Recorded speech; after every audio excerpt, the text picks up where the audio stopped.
अगर आप एक ऐसा होलसेलर ढूंढ रहे हो जो आपको क्वालिटी नेक पैचेस बना के दे अफोर्डेबल रेंजेस में, तो ये वीडियो आपके लिए है।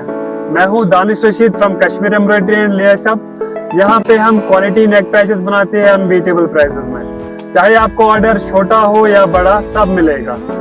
इस साल का जो हॉट सेलिंग प्रोडक्ट हमारा रहने वाला है वो ये सोजनी के नेक पैचेस है, जो आप चेक कर सकते हैं। इनको हम 5 डिफरेंट बेसिस पे बनाया है, तो वीडियो को शेयर करना ना भूलें।